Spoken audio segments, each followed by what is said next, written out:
انت سمعت عن المشرحة اللي في حلوان اللي مقفولة بقالها سنين؟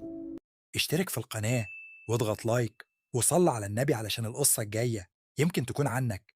ويلا نبدأ الحكاية. أنا أحمد، شاب عادي من حلوان. في يوم صاحبي كريم قال لي تعال نجرب حاجة مجنونة، ندخل المشرحة القديمة اللي في المستشفى المقفولة. ضحكت وقلت له انت بتتكلم بجد؟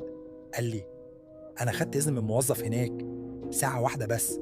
دخلنا بعد نص الليل، ريحة غريبة وسكون مخيف. وأول ما دخلنا أوضة المشرحة حسينا إن في صوت نفس. بصيت لكريم لقيته واقف متجمد. بصينا على أدراج الجثث، واحد منهم كان مفتوح شوية. قربت منه، طلعت الكشاف ولقيت كيس أسود بيتحرك. كريم قال بهمس ده مش طبيعي يا أحمد، نمشي. بس قبل ما نتحرك الكيس اتحرك تاني، وكأن في حد بيزق من جوه. أنا جريت، مش سامع غير صوت نفسي. وأنا خارج لقيت ورقة على الأرض، ورقة قديمة مكتوب فيها الجثة الأخيرة لم تغسل. رجعت أبص ورايا، كريم مش ورايا، اختفى.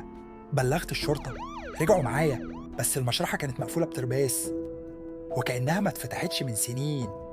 كريم دخل المشرحة وما رجعش، واللي كان جوه الكيس لحد النهاردة محدش يعرفه